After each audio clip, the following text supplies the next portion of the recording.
நமசிவாய வாழ்க, நாதன் தாழ் வாழ்க, இமைப்பொழுதும் இன்னெஞ்சில் நீங்காதான் தாழ்வாழ்க. ஓம் நமசிவாய, ஓம் நமசிவாய, ஓம் நமசிவாய. குரு பிரம்மா, குரு விஷ்ணு, குருதேவோ மகேஸ்வர, குரு சாட்சாத் பரம்பிரம்மா, தஸ்மை ஸ்ரீ குருவே நமக. அனைவருக்கும் வணக்கம். நான் உங்கள் ஜோதிடர் சங்கீதா ராம்குமார். நட்சத்திரங்கள் பார்த்திங்கன்னா நம்ம வாழ்க்கையில் மிகச்சிறந்த முக்கியமான பங்கு வகிக்குதுங்க. நம்ம ஒரு கோயிலுக்கு போனால் கூட நம்ம நட்சத்திரங்களை சொல்லி தான் பார்த்திங்கன்னா ஒரு அர்ச்சனை பண்ணுவோம். அது எப்படிங்க நமக்கு இதுதான் நம்ம நட்சத்திரம் அப்படின்னு தீர்மானிக்கிறாங்க அப்படின்னு கேட்டிங்கன்னா, நம்ம பிறக்கும் போது ஒரு வடிவத்தில் நட்சத்திரங்கள் ஒரு கூட்டமாக இருக்குங்க. அந்த நட்சத்திரத்தோட அந்த வடிவத்தோட அடிப்படையில் தான் நம்ம இந்த நட்சத்திரத்தில் பிறந்திருக்கோம் அப்படின்னு சொல்லுவாங்கங்க. இந்த நட்சத்திரத்தை பொறுத்த வரைக்கும் பார்த்திங்கன்னா மொத்தம் 27 நட்சத்திரங்கள் இருக்குங்க. இந்த 27 நட்சத்திரம் பார்த்திங்கன்னா ஒவ்வொரு கிரகத்துக்கும், அதாவது நவகிரகங்கள் அப்படிங்கிறது 9ங்க. ஒவ்வொரு கிரகத்துக்கும் 3 நட்சத்திரங்கள் அப்படின்னு சொல்லி வகைப்படுத்தி வச்சிருக்காங்க. ஒரு நட்சத்திரத்துக்கு பார்த்தீங்க அப்படின்னா 4 பாதங்கள் இருக்கு, அதாவது 4 பிரிவுகள் இருக்கு. அப்போ ஒரு நட்சத்திரம், அப்போ 27 × 4 அப்படிங்கும்போது பார்த்தீங்கன்னா 108 நட்சத்திர பாதங்கள் இருக்கு. இப்போ நம்ம இப்போ நட்சத்திரங்களுக்கான குணநலங்கள் எப்படி இருக்கும், ஒவ்வொரு நட்சத்திரத்தில் பிறந்தவங்க எப்படி இருப்பாங்க, என்ன தொழில் பண்ணலாம், எந்த விஷயங்களை செய்யலாம், எந்த விஷயங்களை இவங்க செய்யக்கூடாது, என்ன கலரை பயன்படுத்தலாம், எந்த தெய்வத்தை இவங்க வழிபடலாம், இவங்களுக்கு அதிர்ஷ்டம் தரக்கூடிய தெய்வங்கள் என்னென்ன, இவங்க என்ன மரம் வளர்க்கலாம், என்ன உணவு சாப்பிடலாம், அது மட்டும் இல்லாமல் என்ன பறவைகளுக்கு இவங்க நல்லது பண்ணால் நல்லது, எந்த சித்தர் வழிபாட்டு முறை இவங்களுக்கு நல்லது அப்படிங்கிறது தான் நம்ம முழுமையாக இந்த வீடியோவில் பார்க்குறோங்க. இந்த நீங்கள் பிறந்த நட்சத்திரம், நீங்கள் இப்போ திருவாதிரையாக இருந்தால் அந்த திருவாதிரை நட்சத்திரம் மட்டும் பார்த்தா போதுமா அப்படின்னா கிடையாதுங்க. நம்மளோட தலை விதியை தீர்மானிக்கிறதுல 3 நட்சத்திரங்களுக்கு பார்த்திங்கன்னா மிக முக்கியமான பங்குகள் இருக்குது. என்ன அப்படின்னா, நம்ம 3 விதி மதி கதின்னு சொல்லுவோம். இந்த விதி மதி கதியை நமக்கு தீர்மானிக்கக்கூடிய நட்சத்திரங்கள் அப்படின்னா, நம்ம பிறந்த சந்திரன் நிற்கிற நட்சத்திரம், அதுதான் நம்ம ஜென்ம நட்சத்திரம். அடுத்து நம்மளோட லக்னம் நிற்கக்கூடிய நட்சத்திரம், அடுத்து பார்த்திங்கன்னா நம்மளோட லக்னாதிபதி நிற்கக்கூடிய நட்சத்திரம். இந்த 3 நட்சத்திரங்களும் தான் நம்மளோட தலைவிதியை தீர்மானிக்கக்கூடிய நட்சத்திரங்கள்.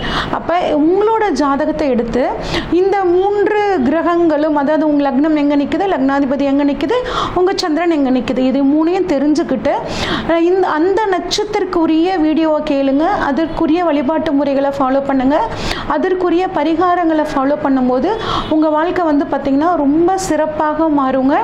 இப்போ ஒவ்வொரு நட்சத்திரத்துக்கும் உண்டான பலன்களை வரிசையாக பார்ப்போம். அவிட்ட நட்சத்திரம் பார்த்திங்கன்னா 27 நட்சத்திரங்களில் 23வது நட்சத்திரம் அவிட்ட நட்சத்திரம். மிருகசீரிடம், சித்திரை, அவிட்டம், இது 3மே செவ்வாயோட நட்சத்திரங்க. செவ்வாயோட நட்சத்திரத்தில் 3வது நட்சத்திரம் இந்த அவிட்ட நட்சத்திரம். இது பார்த்திங்கன்னா ஒரு உடைப்பட்ட நட்சத்திரம், அது 2 ராசிகளில் இந்த நட்சத்திரங்கள் இருக்கும், அதனால் இது உடைப்பட்ட நட்சத்திரம். அப்போ இந்த நட்சத்திரம் ஒரு நட்சத்திரமாக இருந்தாலும் அந்த பாதங்கள் வைஸ் பார்க்கும்போது ஒரு சில குணங்கள் இவங்ககிட்ட மாறுபட்டு இருக்கும். அவிட்ட நட்சத்திரத்தோட 1, 2 பாதங்கள் மகர ராசியிலையும், அவிட்டம் நட்சத்திரத்தோட 3, 4 பாதங்கள் கும்ப ராசியிலையும் இருக்குங்க. இந்த 2 ராசிக்கும் அதிபதி யார் அப்படின்னா சனி பகவான் தான். அப்போ இவங்க நட்சத்திராதிபதி செவ்வாயோட குணமும் இவங்க ராசி அதிபதி சனியோட குணமும் இவங்களுக்கு இருக்குங்க. இவங்களை பொறுத்த வரைக்கும் நில ராசி, காற்று ராசி தத்துவத்தில் வர்றாங்க. இதில் கொஞ்சம் மாறுபாடுகள் இருக்கும். ஒழுக்கத்துக்கு முக்கியத்துவம் தருவாங்க. எதிரிகளை கூட மன்னிக்கக்கூடிய ஒரு குணம் இவங்களுக்கு ஈஸியாக இருக்கும். ஆனால் அதாவது எதை வேணால் பொறுத்துக்குவாங்க. இவங்க ஒரு நம்பிக்கை துரோகத்தை மட்டும் இவங்களால பொறுத்துக்கவே முடியாதுங்க. எதிரியை கூட மன்னிச்சிருவாங்க, ஆனால் நம்பிக்கை துரோகியை கிட்ட கூட மறுபடியும் சேர்த்துக்க மாட்டாங்கங்க. அது யார் சொன்னாலும் அதை ஏற்றுக்காத ஒரு தன்மை இருக்குங்க. அடுத்து எதையும் யோசிச்சு தான் முடிவு செய்வாங்க. பெற்றோர்கள்கிட்ட அதிக பாசமும் அன்பும் இந்த அவிட்ட நட்சத்திரக்காரங்களுக்கு இருக்குங்க. அது உச்சி மீது வானிடிந்து வீழுகின்ற போதிலும் அச்சமில்லை அச்சமில்லை அச்சம் என்பதில்லையே அப்படிங்கிற அந்த பாடலுக்கு முழுமையான சொந்தக்காரங்க பார்த்திங்கன்னா இந்த அவிட்ட நட்சத்திரக்காரங்க தான். இவங்க தப்பு பண்ணலைன்னா எதுக்குமே பயப்பட மாட்டாங்க. யாருக்குமே பயப்பட மாட்டாங்க. அதே மாதிரி சுயமாக உழைத்து வாழ்க்கையில் முன்னுக்கு வரணும்னு நினைக்கக்கூடியவங்களாக இருப்பாங்க. சண்டைக்கு போக மாட்டாங்கங்க, வந்த சண்டையை விட மாட்டாங்க. இவங்ககிட்ட என்ன ஒரு கஷ்டமான ஒரு விஷயம் அப்படின்னா, எல்லா நல்ல விஷயமும் இவங்களுக்கு ஈஸியாக கிடச்சிடாதுங்க. ரொம்ப போராட வேண்டியிருக்கும். ஆனால் கட்டாயம் கிடச்சிரும். அந்த கிடைச்ச விஷயம் இவங்களுக்கு நிலையானதாக இருக்கும். ஒரு சிலருக்கு பார்த்திங்கன்னா எல்லாமே ஈஸியாக கிடைக்கும். அதே மாதிரி எந்த வேகத்தில் வந்துச்சோ அந்த வேகத்தில் போயிடும். ஆனால் இவங்கள பொறுத்த வரைக்கும் ஒரு விஷயம் இவங்களுக்கு நடக்கணும்னா அது கொஞ்சம் சிரமமாக இருக்குங்க. ஆனால் உங்களுக்கு அந்த பொருள் ஒன்று கிடச்சிருச்சுன்னா அது உங்களை விட்டு என்றைக்குமே போகாது. ஆன்மீகத்தில் நிறைய பேருக்கு வந்து பார்த்திங்கன்னா நாட்டம் அதிகமாக இருக்கும். நல்ல உழைப்பாளிகளாக இருப்பாங்க, நல்லா கஷ்டப்பட்டு உழைப்பாங்க. ஆனால் அந்த உழைப்புக்கு ஒரு கெயின் எனக்கு இல்லையே அப்படின்னு கொஞ்சம் ஃபீல் பண்ணக்கூடியவங்களாக இருப்பாங்க. இந்த குடும்பத்தில் வந்து பார்த்திங்கன்னா ஒரு 40-45 வயசு வரைக்குமே தொழிலில் செட்டில் ஆக முடியாதவங்க இருக்கிறதுக்கான வாய்ப்புகள் இருக்குங்க. ஒரு சிலர் வந்து இப்போ நல்ல வசதியாக இருந்தாலுமே ஒரு எளிமையான வாழ்க்கையை வாழணும். தங்கிட்ட பார்த்திங்கன்னா ஒரு சிலர்லாம் பயங்கர கோடீஸ்வரங்களாக இருப்பாங்க. ஆனால் அவங்கள பார்க்கும்போது தெரியவே தெரியாது, ரொம்ப ஒரு எளிமையான வாழ்க்கை வாழ்வாங்க.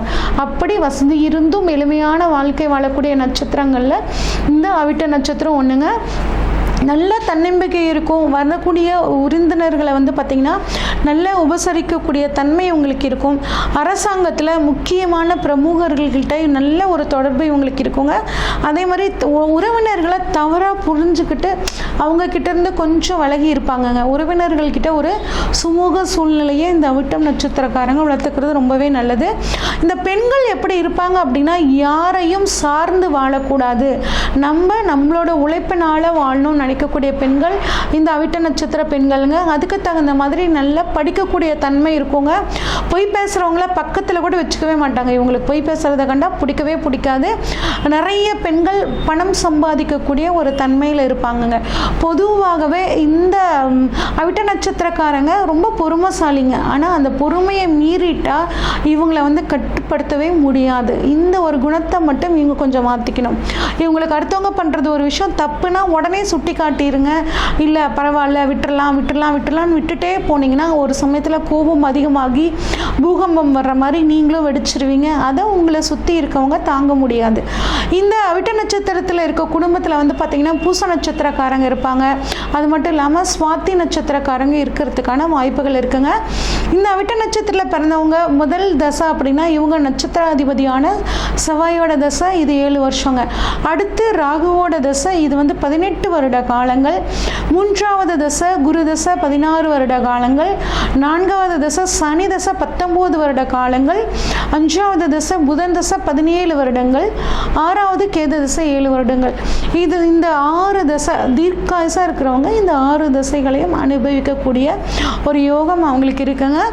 இங்கே உங்களுக்கான தேவதை, அதாவது நீங்கள் வழிபட வேண்டிய தெய்வம் அப்படின்னு சொல்லி பார்த்தோம்னா பீஷ்மர், முனிவர்கள் எல்லா விதமான முனிவர்களையும், வசுக்கள் அப்படின்னு சொல்லக்கூடிய ஒரு அமைப்பு இருக்கா, அந்த வசுக்களையும், அனந்த சயன பெருமாள் படுத்த கோலத்தில் சந்தோஷமாக இருக்கக்கூடிய அனந்த சயன பெருமாள் வழிபாடு உங்களுக்கு மிகச்சிறந்த யோகத்தை கொடுக்குங்க. உங்களுக்கான மரம் வன்னி மரம்ங்க.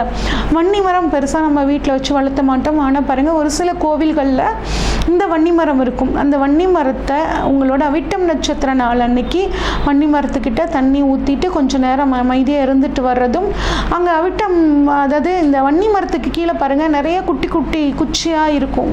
அந்த வன்னி மரத்தோட குச்சி விழுந்திருக்கும். அந்த குச்சியை எடுத்துகிட்டு வந்துட்டு உங்களோட பர்ஸ்லேயோ இல்லை நீங்கள் பணம் வச்சுருக்க இடத்துலையோ வச்சுக்கிறது உங்களுக்கு ஒரு நல்ல அதிர்ஷ்டத்தை கொடுக்குங்க. உங்களுக்கான விலங்கு பெண் சிங்கம்ங்க. சிங்கத்துக்கு வந்து முடிஞ்சால் உணவு தர்றதுங்க. அது எப்படிங்க சிங்கத்துக்கு நான் உணவு தர்றது அப்படின்னு கேட்டிங்கன்னா, இப்போலாம் பாருங்கள் ஜூவில் வந்து ஒரு நாள் உணவுக்கு பணம் கட்டுற மாதிரியான அமைப்புகள்லாம் நிறைய இப்போ வந்துருச்சு. அதனால் நீங்கள் வந்துட்டு ஆன்லைனில் போய் சர்ச் பண்ணிங்கன்னா அந்த ஒரு வெப்சைட் இருக்கும். அந்த வெப்சைட்டில் உங்களோட பிறந்த நட்சத்திரம், அவிட்டம் நட்சத்திரம் வந்து பார்த்திங்களா, நீங்கள் பிறந்த மாதத்தில் வரக்கூடிய அவிட்டம் நட்சத்திர நாளில் டேட்டு பார்த்துக்கோங்க. அந்த நாளில் உங்களுக்கு சிங்கத்துக்கு உண்டான பணத்தை கட்டுங்க. குறிப்பாக பெண் சிங்கம் இருந்துச்சுன்னா பெண் சிங்கத்துக்கு உண்டான ஒரு நாள் பணத்தை வசதி வாய்ப்புகள் இருந்தால் நீங்கள் கட்டும்போது உங்களுக்கு நல்ல ஒரு யோகமாக இருக்கும். அந்த வருடம் ஃபுல்லாகவே அடுத்த பர்த்டே வரைக்கும் உங்களுக்கான பறவை அப்படின்னு பார்த்தீங்கன்னா பொன் வண்டுங்க. அது வந்து ரொம்ப ரேரு. நாங்களாம் சின்ன வயசில் கிராமத்தில் இருக்கும்போது பார்த்துருக்கோம். உங்களுக்கு அந்த மாதிரி வாய்ப்பு கிடைச்சா பாருங்கள் அடிக்கடி. இல்லைன்னா பொன் வண்டு படத்தை கூகுளில் எடுத்து அடிக்கடி பார்த்துக்கோங்க. உங்களுக்கான பூ அப்படின்னா செண்பகப்பூங்க. செண்பகப்பூ இட வசதிகள் இருந்தால் வளர்த்தலாம். இல்லைன்னா செண்பகப்பூ வாங்கி சாமிக்கு சாத்துறது ரொம்ப நல்லது. உங்களுக்கான உணவு அப்படின்னு பார்த்தோம்னா அவலில் செஞ்ச தோசை, இந்த மாதிரி அவலில் செஞ்ச பொருட்கள், உணவுப் பொருட்களை நீங்கள் பயன்படுத்துறது, தானம் பண்ணுறதும் ரொம்ப நல்லது. உங்களுக்கான பழம் அப்படின்னு சொல்லி பார்த்தோம்னாங்க ஆப்பிள் பழம், தக்காளி பழம். அடிக்கடி ஆப்பிள் தக்காளி உணவில் சேர்த்துக்கிறது, உங்கள் பிறந்த நட்சத்திரம் வர்றனால அது தானம் பண்ணுறது ரொம்பவே நல்லதுங்க. உங்களுக்கான நட்சத்திர கோவில் என்ன அப்படின்னு சொல்லி பார்த்தோம்னா ஸ்ரீ பிரம்ம ஞானபுரீஸ்வரர் கும்பகோணத்துலேயும், பெண் தெய்வமான கொர்க்கைங்க, இது வந்து தாராசுரத்தில் இருக்குது.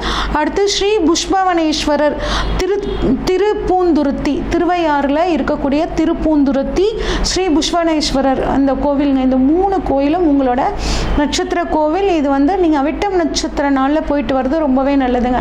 இல்லைங்க அவிட்டம் நட்சத்திர நாளில் என்னால் போக முடியலைங்க அப்படின்னு பார்த்தீங்கன்னா செவ்வாய்க்கிழமைகளில் போயிட்டு வாங்க. அது உங்களுக்கு ஒரு நல்ல பலனை கொடுக்கும். உங்களுக்கு அதிர்ஷ்டத்தை தரக்கூடிய கோவில் அப்படின்னா கொடுமுடியில் இருக்கக்கூடிய மகுடேஸ்வரர், பட்டீஸ்வரத்தில் இருக்கக்கூடிய துர்க்கை, திருவான்மையூரில் இருக்கக்கூடிய மருந்தீஸ்வரர். இந்த 3 தெய்வங்களும் உங்களுக்கு அதிர்ஷ்டத்தை தரக்கூடிய தெய்வங்கள்.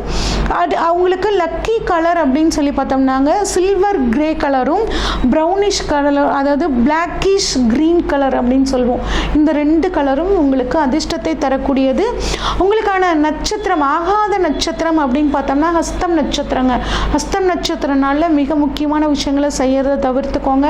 உங்கள் வாழ்க்கை துணையோ பிஸ்னஸ் பார்ட்னர்ஸோ ஹஸ்தம் நட்சத்திரம் இல்லாமல் பார்த்துக்கிறது ரொம்பவே நல்லதுங்க. அதே மாதிரி உங்களுக்கான சித்தர் வழிபாடு அப்படின்னு பார்த்தோம்னா திருமூலர், அவர் வந்து சிதம்பரத்தில் இருக்கக்கூடிய திருமூலர்.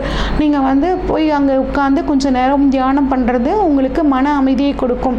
அது இல்லைங்க என்னால் அவ்வளோ தூரம்லாம் போக முடியாதுன்னா திருமூலரை நினச்சி உங்கள் வீட்டில் நீங்கள் இருக்கிற இடத்துல ஒரு தினமும் ஒரு 5 நிமிஷம் தியானம் பண்ணிங்க அப்படின்னா உங்களோட முடிவுகள் எல்லாம் தெளிவாக இருக்கும். அவங்க தெளிவாக எடுக்கிறதுக்கான ஒரு அருளை உங்களுக்கு வந்து திருமூலர் கொடுப்பாருங்க. இது வரைக்கும் உங்களோட நட்சத்திரத்துக்கான பலன்களை பார்த்தோங்க. நான் ஏற்கனவே சொன்ன மாதிரி உங்கள் நட்சத்திரம் மட்டும் இல்லாமல் உங்களோட லக்னம் நிற்கிற நட்சத்திரம், லக்னாதிபதி நிற்கிற நட்சத்திரத்தையும் சேர்த்து பார்க்கணுன்னு சொன்னீங்க.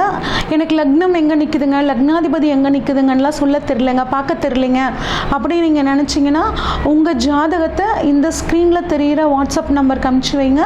உங்கள் ஜாதகத்தை ஃபுல்லாக அனலைஸ் பண்ணிவிட்டு உங்களோட குணங்கள் எப்படி இருக்கும், நீங்கள் எப்படிலாம் வாழணும் அப்படிங்கிற ஒரு நெறிமுறைகளை, ஒரு கன்சல்டேஷனை உங்களுக்கு கொடுக்குறேங்க. நன்றி, வணக்கம்.